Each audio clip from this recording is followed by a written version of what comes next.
presentarse para que el otro grupo sepa de qué se trataba el caso, el problema central del caso.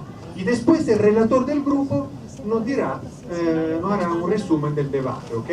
Entonces ahora invito a que el grupo número 1 comience y entonces la Patti, ¿no? La Patti la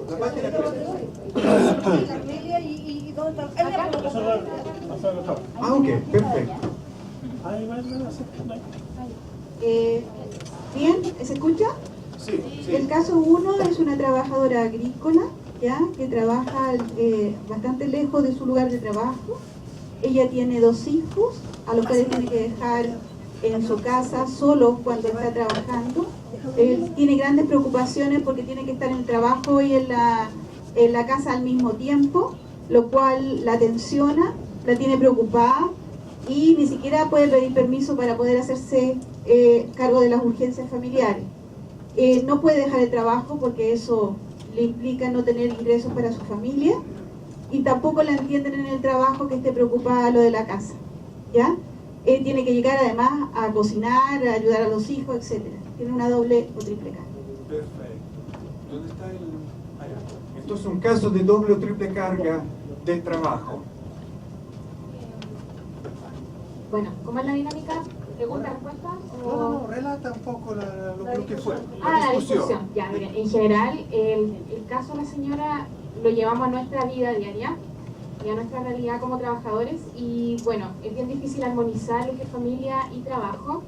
El compañero acá nos relataba que por lo menos en la clínica Las Condes tenían una sala cuna a 6 kilómetros de distancia. Entonces eso dificultaba claramente el tema de la lactancia materna, por ejemplo, que tanto predicaba la clínica para con los clientes, pero no así con los trabajadores. ¿Ya? Porque también es difícil, también por un tema cultural, porque a la mujer todavía tiene el tema del hijo, de la crianza, y al hombre, bueno, como que no lo hacen parte de esto, ni tiene derechos propiamente tal para esto. Otra experiencia sobre esto de armonizar vida familiar y trabajo es que, por ejemplo, ya en algunas instituciones se les daba permiso para que solucionaran urgencias, pero no ponían trabajadores para reemplazar al que estaba. Entonces finalmente se generaba un tema de, ¿cómo decirlo?, tenso con respecto a los otros trabajadores que tenían que asumir esta nueva carga laboral por estar como un trabajador menos. Por eso es difícil y claramente lo reconocemos como un tema importante, pero creemos que el Estado propiamente tal debiera hacerse cargo de esto, porque los empleadores han demostrado en estos tiempos que no se están haciendo cargo de este tema, de conciliar, y en ningún tiempo acá, como dicen, ¿ya? Así, por eso creemos que debería ser un tema público, de Estado, y tenemos un par de estrategias que nosotros creemos que podrían proponerse.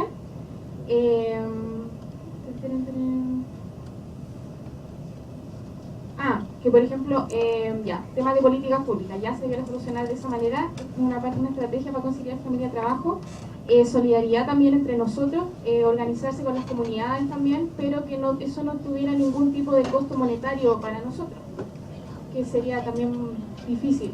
O como decía también un compañero, no sé dónde viendo que trabajaba, en una institución privada, que ellos habían ganado un bono para que, no sé, pues si se enfermaba el hijo de un trabajador, como no podía ir a la sala cuna enfermo, le pagaban ese bono para que pudiera conseguirse a alguien para que lo cuidara, o si se enfermaba ella también, para que pudiera cuidar al hijo, un bono para que pudiera pagar por alguien.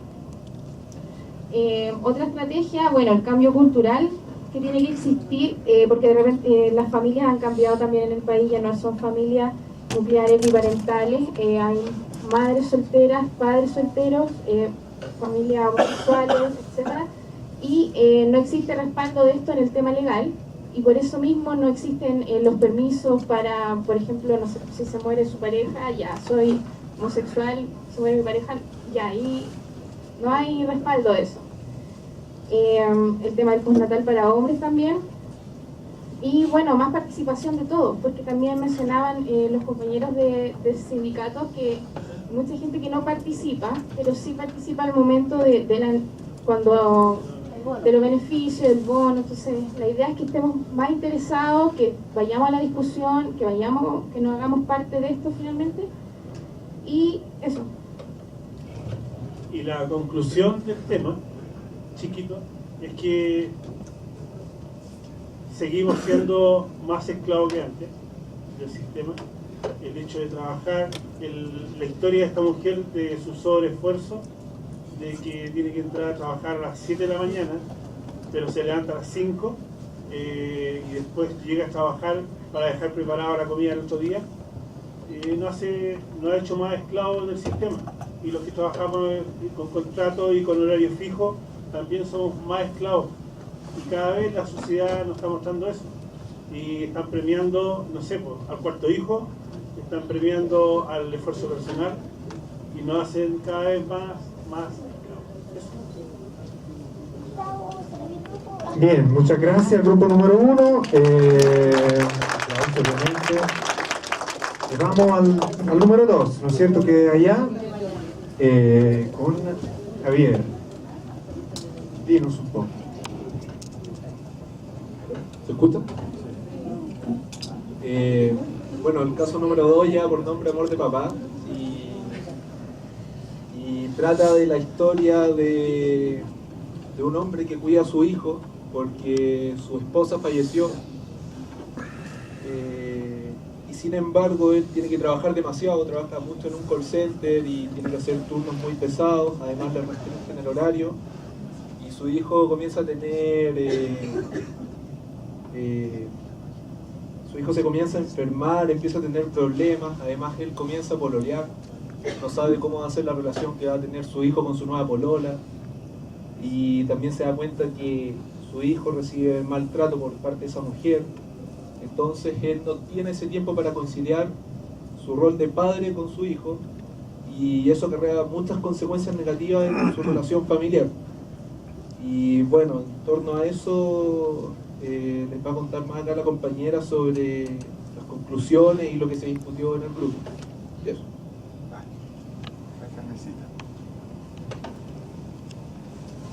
Nuestra discusión fue súper buena, tuvimos discutimos hartos contenidos de la minería, de diferentes puntos de vista. Y acá se vio el tema tanto masculino como femenino. Las mujeres sabemos muy bien que lo difícil que es trabajar y tener hijos, pero en este caso en particular el hombre no era excluirlo del tema porque cada vez son más hombres que asumen la paternidad y que en el fondo no tienen mucho tiempo ni las herramientas sociales que los ayuden. Entonces fue bueno porque llegamos a la conclusión que estos son temas que los sindicatos deben asumir, no por temas banales, sino que con real contenido, que esto se hable en asamblea, que se generen discusiones a nivel familiar, que en las asambleas puedan ir los padres con los hijos, que puedan ir las mamás con los hijos, que se incluyan en contratos colectivos, que no sea más allá de la conversación y que en el fondo se empodere a cada trabajador que el tema de la paternidad y la maternidad es importante, que no es un cacho y que no es un cacho que una mujer esté embarazada o que su hijo se enferme, sino que el dirigente sindical tiene que apoyar a cada uno de esos trabajadores que tiene una problemática así, que no tiene que empatizar con el problema, que no tiene que estar al borde de la muerte el hijo para poder acompañarlo al doctor. Y ese trabajo tiene que ver con la educación adentro del núcleo sindical. Y la educación con el núcleo sindical significa que la gente le tome la importancia y que, porque el empresariado jamás le va a importar, porque el sistema capitalista está hecho así, sino que la gente se empodere de que es un requerimiento real del tener tiempo para sus hijos y que no es un requerimiento porque tiene que cumplir, sino que porque es valioso, porque se abstrae en el fondo del trabajo para poder generar una mayor calidad de vida al ver a tu hijo sonreír en un acto, al ver a tu hijo en el parque, se te olvidan los problemas del trabajo y te concentras completamente en tu familia. Y no quitarle en el fondo, no restarle importancia tampoco a los padres, porque se ve que la maternidad y la crianza de los niños es completamente femenina. Acá en este caso se vio que existen estos casos y que existen muchos más, que no necesariamente la madre está muerta, sino que hay padres que no pueden ver a sus hijos, que tienen doble turno, que trabajan en un lado, tienen que pagar pensión alimenticia y que ni siquiera pueden ver a sus hijos, y eso genera en el fondo, con la exposición que hicieron acá del PowerPoint, genera este estrés laboral en no tener familia y tener que trabajar para poder mantener a tu hijo. No sé qué más, pero en el fondo eso, que se genere el debate dentro de las organizaciones sindicales y que es importante que este tema se tome en negociación colectiva, que se puedan generar nuevos petitorios de las bases para que el tema de los niños y del cuidado de la mamá o de la persona que cuida a tus hijos sea importante, y que en la medida en que los trabajadores encuentren que la vida es más importante que el trabajo, se va a generar el cambio. Perfecto. Gracias al grupo número 2. Y ahora vamos al número 3. ¿Dónde estaba el número 3? Allá. Óptimo. Con el Luis. Perfecto. ¿Quién estaba en este grupo para...? ¿Aquí? Ah, perfecto.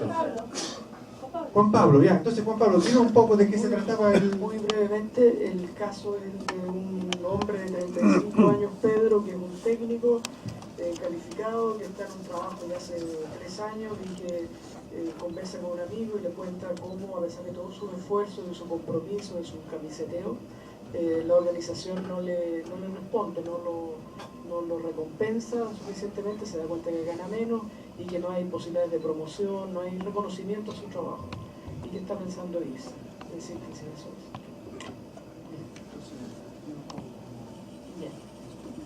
Nosotros discutimos harto y nos dimos cuenta que somos re buenos para hablar y tenemos pero harto tema. Primero voy a dividir la exposición o más bien la ponencia en 2 temas. Primero, ¿qué vimos nosotros en el caso? Que son los grandes temas que hay que destacar, y en segundo lugar, cuáles fueron nuestras alternativas de solución. Estas alternativas que llegamos a los temas que vimos en el caso, los fuimos replicando de distintas actividades y en el fondo experiencias que teníamos de actividades productivas de nuestro país. Estoy pensando, por ejemplo, en la minería, estoy pensando en el retail, estoy pensando en el sector servicios. A partir del caso llegamos a establecer que la plata sí es un problema. Cuánto yo gano y cómo estoy en relación a mis pares es un problema. Es una forma de me reconocen, no me reconocen y todas esas formas. Vimos también que es un tremendo tema el apoyo social. Si yo estoy reconocido por mis pares, si yo no soy como la gallinita nueva del gallinero que todos me picotean, sino que me apoyan, si yo estoy reconocido por mi legislatura, ida y vuelta, o sea, reconocimiento vertical de ida y vuelta y reconocimiento horizontal, todo, completo. Eso es muy importante y en el caso que vimos no se daba y crea fragilidad a la persona. Después el tema de la promoción en plata, promoción en capacitaciones, promoción en acceso a. El hecho de que no me permitan tener acceso o yo sienta que no tengo el mismo acceso que el resto, incluso hasta una forma de cómo yo lo veo, cómo yo lo siento, crea diferencia y crea riesgo. El tema de la doble presencia. Yo estoy en mi trabajo porque soy responsable y me porto regio, estupendo, pero se me olvida que soy persona, que tengo familia, que tengo la salud propia. Veíamos incluso en el caso del transporte, en su caso, de un micrero que estaba con dolor al pecho, tenía la micro llena. Está tan en su ADN, por decirlo de alguna forma, el cumplir, ser responsable, tener el miedo además a perder el empleo si no cumplo con las normas, que yo llamo a mi jefe, tengo dolor al pecho, ya, baja a los pasajeros y trae a la microterminal. Bajo los pasajeros, cuando voy a llevar a la microterminal me da el ataque y me muero. O sea, estamos hablando de ese nivel de olvidarse de que sí soy persona, olvidarse que tengo familia. O sea, el tema de la doble presencia era un temazo. Nos dimos cuenta también que donde el tema de los riesgos psicosociales o los riesgos incluso físicos está más instalado y la gente sabe más, hay menos problemas. Poníamos, por ejemplo, la minería. En la minería el tema de la prevención de riesgos es un tema y existe y se respeta mayormente. Siempre obviamente hay algún tipo de problema, pero se respeta. ¿Y por qué nos dimos cuenta? Saben. Nos dimos cuenta, son poderosos, se imponen en las mesas de negociación. Están, clarísimos con lo que tienen que pedir. Tienen espacios propios que han logrado para darse cuenta que son personas.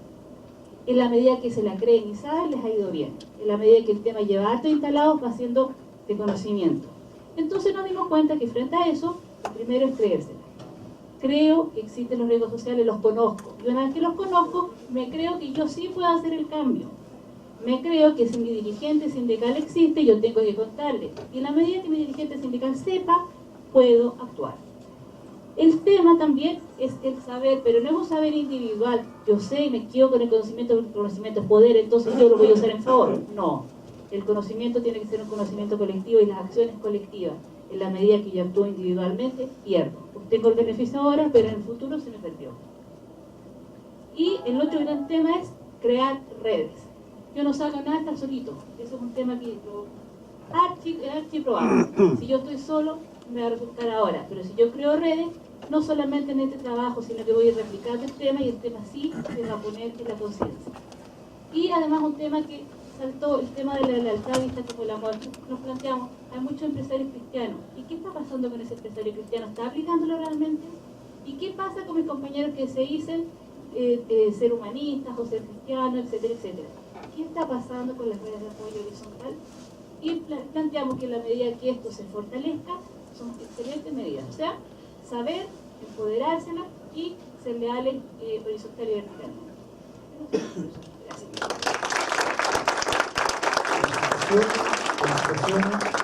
Y ahora pasamos al grupo número 4, que es la Erika, ¿no? Es el caso de Gerardo, un trabajador que es auxiliar en una clínica privada y que vive en una población, tiene un hijo y él tiene ya problema para tener el traslado entre el lugar de su población y la clínica, que queda sumamente lejos, demora 2 horas, debe cambiar de micro, tiene un problema para salir muy temprano en la mañana para alcanzar a subirse a la micro y de ahí en adelante llega, le asignan un trabajo que conforme al contrato es 1 y le empiezan a cambiar durante el día, le tienen que tener una radio para que lo llame el supervisor y el supervisor a su vez está mandado por otro, el supervisor solo llama, exige y le cambia el trabajo durante el día, que a cargar camas, que a sacar la basura, etc. Entonces nunca sabe realmente qué va a trabajar. Y tampoco sabe, y algo que le preocupa a Gerardo, es que no sabe cuándo va a poder tomar sus vacaciones, cómo las va a poder tomar, cuánto tiempo, si acaso le va a coincidir o no con las vacaciones de su hijo que estudia en unas escuelitas en la población, etc. Entonces, el tema del caso es, ¿yo controlo mi trabajo o el trabajo me controla? Paso a la...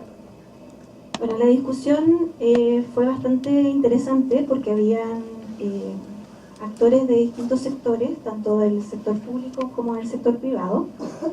Por lo tanto, las realidades eran diversas. Vimos que el tema principal fue, como decía Erika, el bajo control, sobre todo en una escala de menor jerarquía organizacional, que era el caso de Gerardo.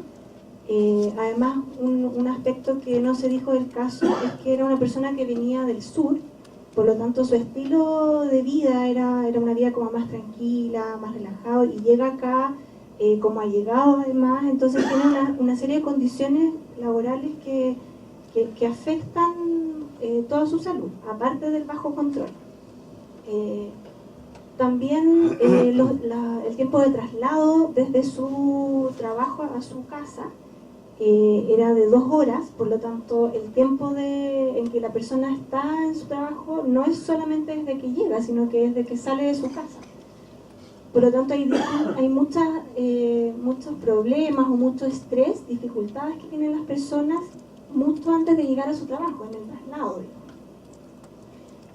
Vimos también que el tema de los mandos medios los mandos medios, que en este caso era como el supervisor de Gerardo, están muy exigidos por sus jefaturas también, y por lo tanto tienen que presionar mucho a los trabajadores más bajos que están a su cargo, y sin embargo no tienen las herramientas para poder facilitarles el trabajo a estas personas, sino que al contrario, o sea, tienen que en el fondo exprimirlos prácticamente en su trabajo y tratar de hacer lo posible porque funcione, digamos, el lugar donde están trabajando, sin mayores recursos. Por lo tanto, el trabajo es precario, hay mucha frustración, inequidad y pocas capacidades de solicitar además apoyo, porque también hay inestabilidad laboral, a lo mejor en los contratos también, miedo a perder el trabajo, alto sobreendeudamiento, etcétera. Hay muchas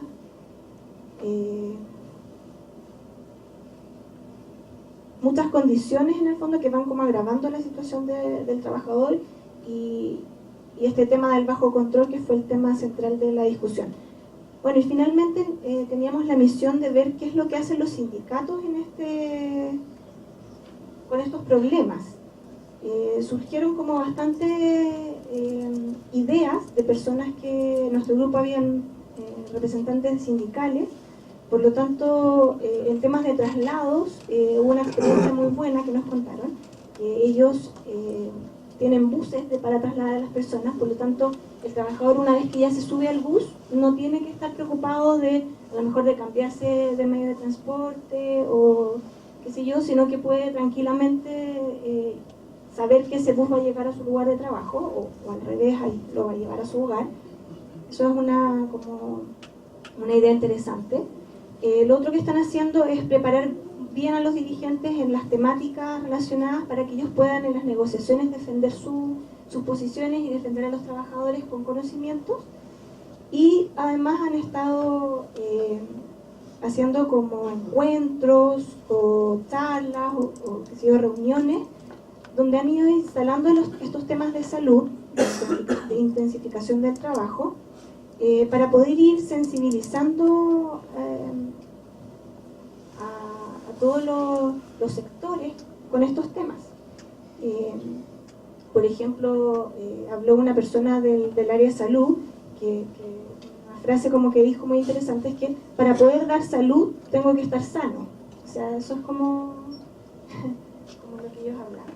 Y bueno, y otro aspecto que se habló también es la baja sindicalización de los trabajadores. Por lo tanto, los sindicatos también tienen poca fuerza para poder negociar con las empresas. Por lo tanto, ese es un tema también. También se dijo que los dirigentes sindicales tienen facultades para presionar al comité paritario, que eso está en el Código del Trabajo, y eso es algo que no muchas veces se sabe, y por ese lado también se puede hacer como una pregunta con respecto a estos temas de riesgo psicosocial. Muchas gracias, grupo número 4. Ahora el turno del grupo número 5. Grupo número 5, yo era encargado de ese grupo, entonces le contaré de qué se trataba el caso del grupo número 5. Era el caso de un trabajador que se desempeña en el sector minero, que tiene un buen trabajo, feliz, cercano a su casa, con muchos amigos en el trabajo, una condición bien social, sociable, donde se halla bien socialmente en su trabajo. Pero se abre la oportunidad, la empresa le ofrece un cargo, otro tipo de cargo, más remunerado, remunerado de forma mejor, donde en el norte del país, a 4.000 metros de altura, un cargo de mucho más compromiso, porque tiene que irse en altura a trabajar, encargado de supervisar aparatos y maquinaria, etc. Entonces, bien duro. Y tiene que irse a 4.000 metros de altura, entonces él trabaja solo y pierde todos esos lazos sociales, esos vínculos sociales que tenía antes, y se encuentra entonces a trabajar aislado, ¿ok? Y esta condición lo empieza a hacer sufrir hasta que él empieza a poner en cuestión su decisión. Hice bien ir a trabajar allá solo para ganar un poco más, o era mejor antes donde ganaba menos, pero tenía todos mis amigos, amistades, etcétera, más cerca. Entonces, es un caso de que trataba el bajo apoyo social o la importancia de los lazos sociales, ¿no es cierto?, como factor de riesgo psicosocial. Y aquí tenemos a nuestra Evelyn, que nos relatará de qué hablamos. Hola, bueno, tuvimos amplias discusiones entre compañeros, muy nutritivas. Bueno, llegamos a una conclusión que yo creo que es transversal para todos. Bueno, que primero somos seres sociables, necesitamos lazos colectivos y externos. Bueno, que a través de nuestro sistema económico, que es nefasto, tenemos varias aristas, que es la competitividad, el alto consumismo, las rentas bajas, las largas horas laborales, la visión cortoplacista que tienen algunos trabajadores del sistema. Transan valores por bienestar económico en pos de poder obtener cosas materiales, porque ellos piensan, si yo gano más, soy mejor persona, por lo cual están equivocados. El trabajador se clasifica internamente por las oportunidades y logros dentro del trabajo, porque uno mismo se segrega de los compañeros. Si yo soy mejor, no puedo estar en este grupo, porque tengo que avanzar y yo necesito aspirar a más. Por lo tanto, hay un egoísmo del trabajador. Dentro de la empresa llegamos a la conclusión que es un sistema individual que se manifiesta en gestiones de metas, que el trabajador tiene que tener está muy presionado por la productividad, el trabajador se excluye de sí mismo por ser más competitivo, no hay comunicación entre los pares y hay un egoísmo interno del trabajador, que también afecta tanto directamente e indirectamente al núcleo familiar y afectivo del trabajador. En la organización del trabajo hay empresas que fomentan el autoritarismo.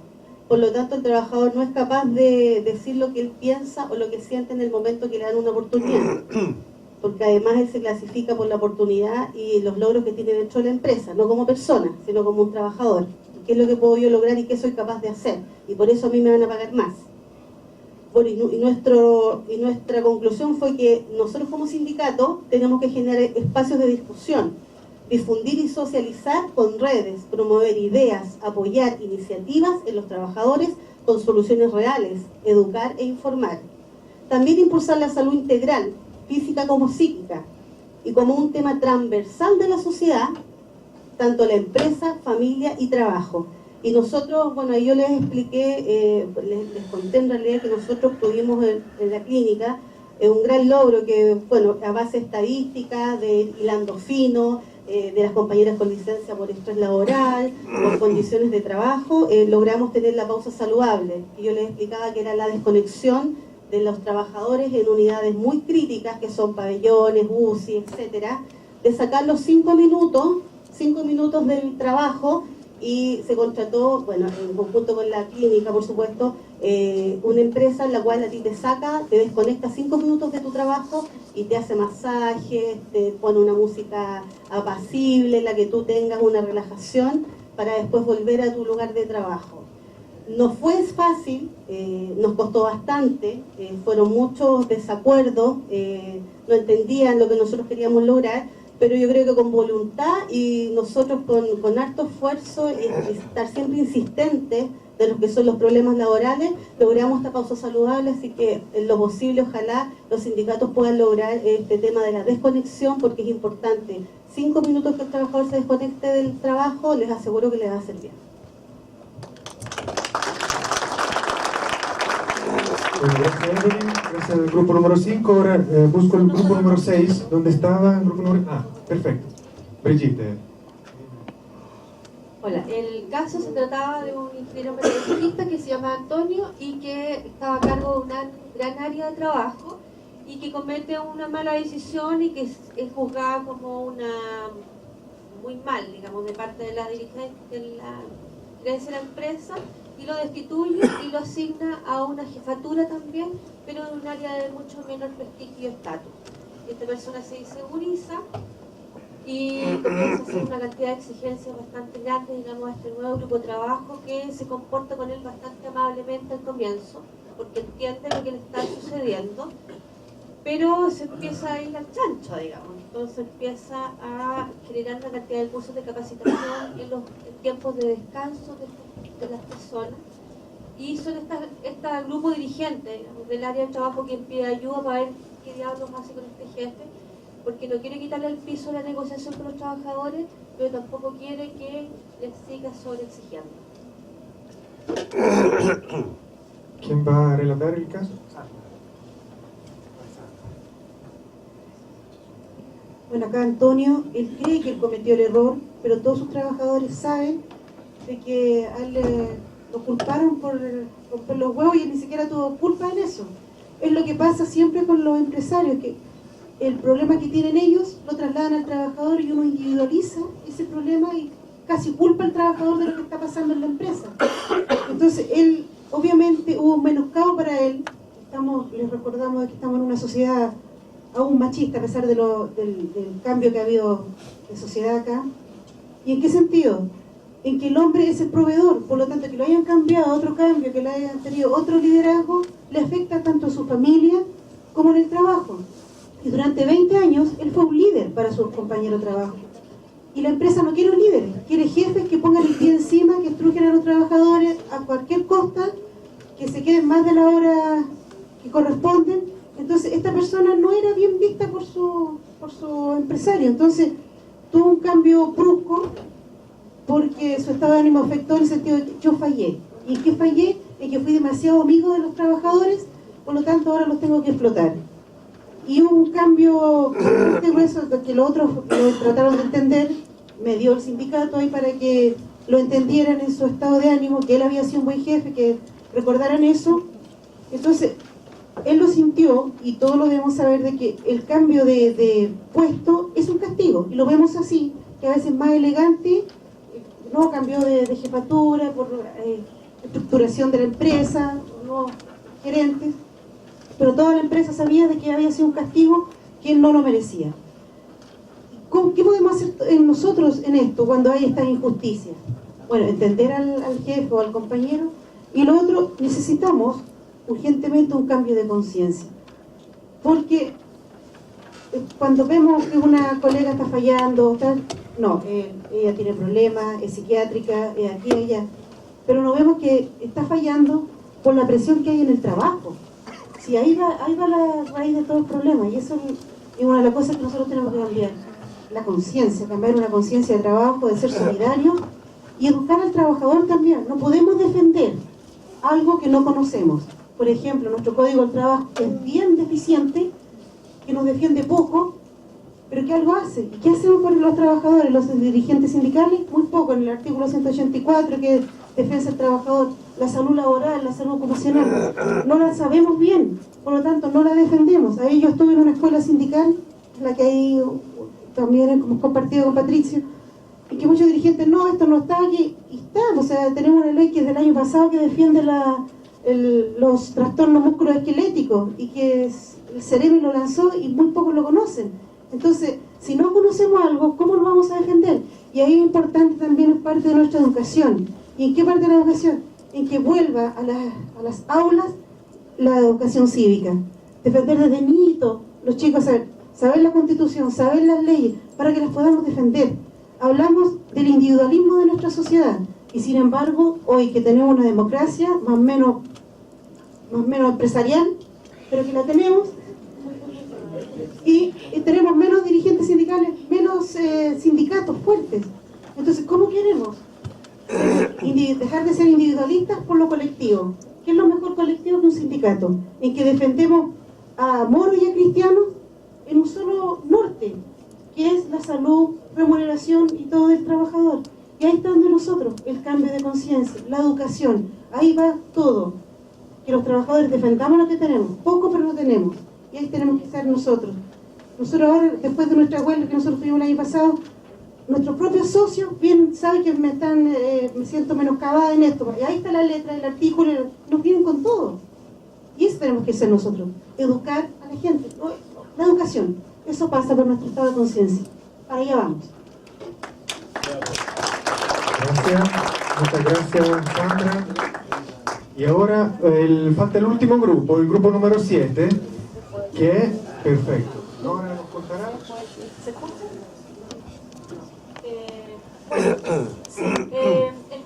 caso de nosotros correspondía al caso de de Adriana, una profesora de 45 años que de ser una de las profesoras más queridas, más joven, incluso galardonada anualmente como la mejor profesora de esta escuela subvencional en la que ella trabajaba ya muchos años. A partir de un momento, unos par de años atrás, empieza a tener problemas con el nuevo directivo que empieza a tener actitudes con ella en el sentido de presionarla incluso contra su ética a que pase alumnos de curso que no están en condiciones de pasar, y en este caso ella, manifestando su inconformidad con esto, empieza a sufrir problemas de lo que se denomina acoso laboral, ¿no? Y ella finalmente el directivo la traslada a una biblioteca donde ella ya no tiene alumnos, sino que está prácticamente aislada, y se va deprimiento, y finalmente ella está con licencia ahora por depresión. Y con eso queríamos ejemplificar que de alguna manera una gota de agua sobre su cabeza, ¿no? Puede el trabajo convertirse en tortura. Gloria, en nuestro grupo, ¿no es cierto?, era la relatora. Hola, buenas tardes. En nuestro grupo se dio también, como veo que en todos los grupos, una conversación bastante rica y que nos sirvió mucho para poder irnos con una sensación distinta. El tema, la pregunta primera era: ¿cómo piensas que el mobbing o acoso laboral en el trabajo afecta a tu salud? Bueno, pusimos como primera sintomatología, aparecía el desgano, el aumento de la fatiga, imposibilidad de salir de la situación, se provoca claramente un aislamiento de parte de la persona, disminuye la autoestima, disminuye el apoyo social. Tomábamos como un refrán ahí, hacer leña del árbol caído, aumentaba el individualismo, aumento del estrés, disminuye la concentración y obviamente también la atención. ¿Y esto cómo nos afectaba en nuestra salud? Una cosa que yo creo que es muy relevante y que es transversal en todos los grupos de trabajo es la automedicación. Se producen depresiones con claros intentos de suicidio. Yo creo que no todos desconocen el tema de los intentos de suicidio en cada una de sus empresas, y desafortunadamente con algunos que también están con suicidio, ya que han sido consumados, y lo otro es también enfermedades como los infartos. Por otro lado, la otra pregunta era: ¿cuáles crees que son las causas del acoso laboral? Y pusimos como un tema ahí es principalmente, yo creo que la deshumanización del trabajo, por el poder, por los números evaluados solamente en cuanto a números, la productividad, querer que otra persona se vaya del trabajo, el autoritarismo, metas de las empresas que se deben cumplir individualmente, y como empresa, la estadística que nos domina, la no regulación de las prácticas de cómo ejercer la jefatura, ni quién es jefe, ni tampoco hay clases para esto.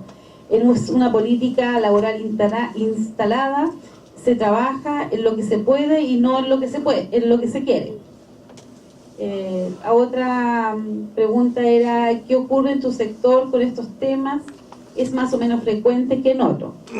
Y se hablaba, no sé si estábamos equivocados, pero particularmente los grupos que estaba ahí, estábamos con empresas de servicios que pensamos que sobre todo se incurría en estas empresas y que era un tema, las empresas que prestaban servicios, pero que a su vez era un tema transversal. Hay diferencias generacionales, los jóvenes hoy día no están aguantando tanto estas presiones, muchas veces los mayores o las personas más adultas así lo hacen porque tienen también alguna responsabilidad. No es que no seamos tan empoderados, sino que pasa más por la responsabilidad que tenemos, pero yo creo que esta sociedad igual está cambiando. Y con respecto a nuestra visión, ¿qué están haciendo las empresas o los sindicatos? Yo creo que más bien hoy día ha habido un tema que los sindicatos sí están actuando, está desde hace poco generándose cambios en los sindicatos, los representantes, ¿no es cierto?, de un poco la responsabilidad de hacer ver a las empresas, al empresariado, de que estas son cosas importantes que se están generando y que tenemos que nosotros ahí, el sindicato, por sobre todo el procedimiento, la forma de hacer esto es, y creo que coincido también con lo que decía el grupo número 2, es que debemos nosotros como sindicato educar para que un poco nosotros sepamos primero que yo tengo derecho y que también tengo derecho a ser escuchado. Son propuestas de cambios de conductas y esto, la educación es fundamental, porque la primera persona que tiene que entender que tenemos que ser respetados somos nosotros el trabajador común, no el dirigente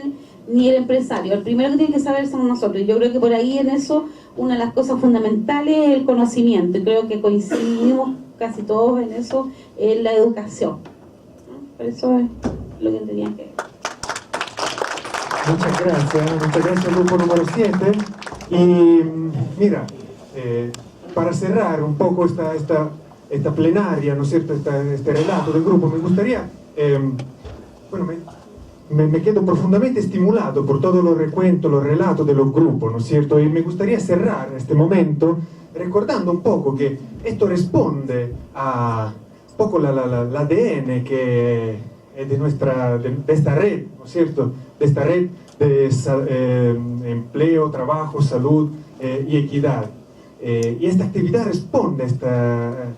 porque en nuestra esencia lo que queremos hacer es volver a llevar los temas de salud en su lugar, que son las relaciones sociales, de poder, de fuerza que existen, ¿no es cierto? Y volver a discutirlas bajo esa óptica, ¿no es cierto? La salud no es algo que está por voluntad divina, sino que nos enfermamos, estamos sanos según cómo se organiza nuestra sociedad. Y aquí lo hemos visto fundamentalmente, ¿no es cierto? Tratamos nuevamente de volver a dar un nombre y apellido a los problemas de salud, ¿no es cierto? Entonces insertándolo en las relaciones de poder dentro de la sociedad y dentro de las empresas, los problemas de género, y eso lo hemos visto haciendo discutir en conjunto los distintos grupos profesionales y trabajadores, ¿no es cierto? Para volver a reconectar un poco estos dos mundos, para que los problemas del trabajo sean también al centro de la investigación más científica, médica, psicológica, etc. Y que estos modelos que nos presentaron antes, ¿no es cierto?, el SIGRIST, el CARAS, no sean simplemente modelos así teóricos que están en el aire, sino que responden verdaderamente a problemas que todos vivimos durante nuestra vida laboral.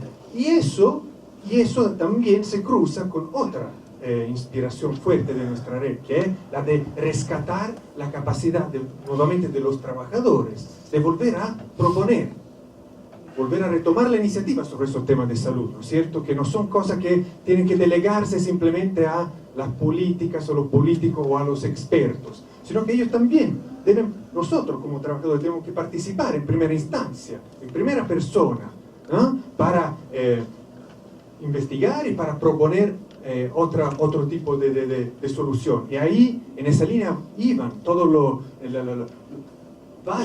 varios grupos, ¿no?, que mencionaban la importancia, por ejemplo, del sindicato, el tema de crear conciencia, o el tema de negociación colectiva. La negociación colectiva debe retomar estos temas de salud, que hoy en día están absolutamente alejados de la negociación colectiva en Chile, por lo menos, ¿no es cierto? Entonces, eso, quería rescatar un poco este tema más profundo que ocurre detrás de toda esta palabra, ¿no es cierto? Para dejar, al final, la palabra nuevamente a Juan Pablo, ¿no es cierto? En esa perspectiva que estaba contando Patricio, queríamos aportar con algo más como instrumental, ¿ya? Porque claro, tenemos una tarea por delante, pero ¿qué hacer con los riesgos psicosociales? Entonces, tenemos... perdón, bueno,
Bueno, lo que queríamos mostrar es algo que no vamos a poder mostrar. A ver si lo decimos.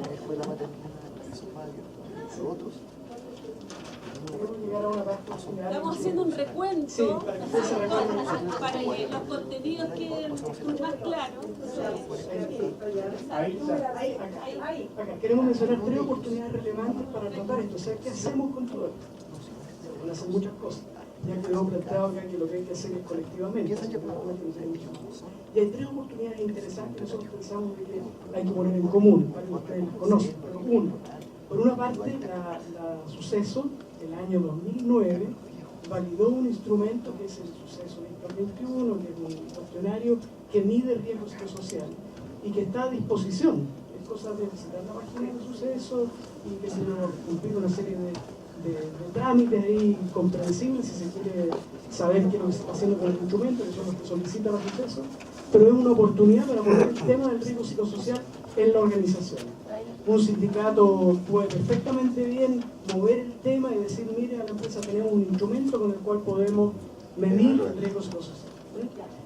Uno es, ¿qué es lo que mide el Suceso ICAS? Mide estas 5 dimensiones de riesgo: la exigencia psicológica, el trabajo activo y desarrollo de habilidades, vale decir, el control sobre la tarea, pongamos decir, el apoyo social en la empresa y la calidad del liderazgo, las compensaciones y la doble presencia. Tiene 2 versiones disponibles, en fin, es un instrumento que está ahí a la mano para convertir este tema de los riesgos psicosociales en un hecho en la organización, en un hecho político en la organización, que es un tema que puede ser movido. Un antecedente disponible en la Suceso. Un segundo antecedente que tenemos es un instrumento elaborado por el Instituto de Salud Pública que se llama Instrumento de Evaluación de Medidas para la Prevención de Riesgos Psicosociales en el Trabajo. ¿Qué es lo interesante de este documento? Que dialoga muy bien con el primero. De hecho, el Suceso ITA es un cuestionario que se aplica a los trabajadores que perciben su ambiente laboral y perciben los riesgos. El instrumento del ISP es un instrumento que evalúa las medidas para la prevención que la organización realiza. Entonces son informantes clave, trabajadores, representantes de la empresa, que dan cuenta de qué es lo que está haciendo la organización respecto del riesgo psicosocial. ¿Por qué estos 2 instrumentos se complementan muy bien? Porque mientras el primero es un instrumento de percepción de los trabajadores, por lo tanto la empresa puede decir, mire, ¿qué me interesa a mí? ¿Cómo piensan los trabajadores? Lo bueno de este otro, ¿ya?, es que no es solo la percepción de los trabajadores, sino que es una radiografía a la organización que está haciendo respecto de una serie de ítems que están acá puestos, que son bastante más dimensiones, pero muy interesante porque ahí está el número de preguntas que tiene sobre cada una de ellas, que como digo se hacen informantes clave de la organización. Estabilidad en el empleo, ausentismo, en fin, programas preventivos de violencia física, carga de trabajo, apoyo social, programas y actividades de desarrollo y promoción en el trabajo, ahí están, ¿ya? Entonces este instrumento del ISP está disponible en la página del ISP, ¿no es así? El link, hay una hoja que ustedes recibieron donde están los links, ¿ya? Ahí aparece. Ok, o sea, 2. Ahora hay otros instrumentos, obviamente, pero ¿cuál es lo relevante de estos 2 que estamos mencionando? Que tienen respaldo nada menos que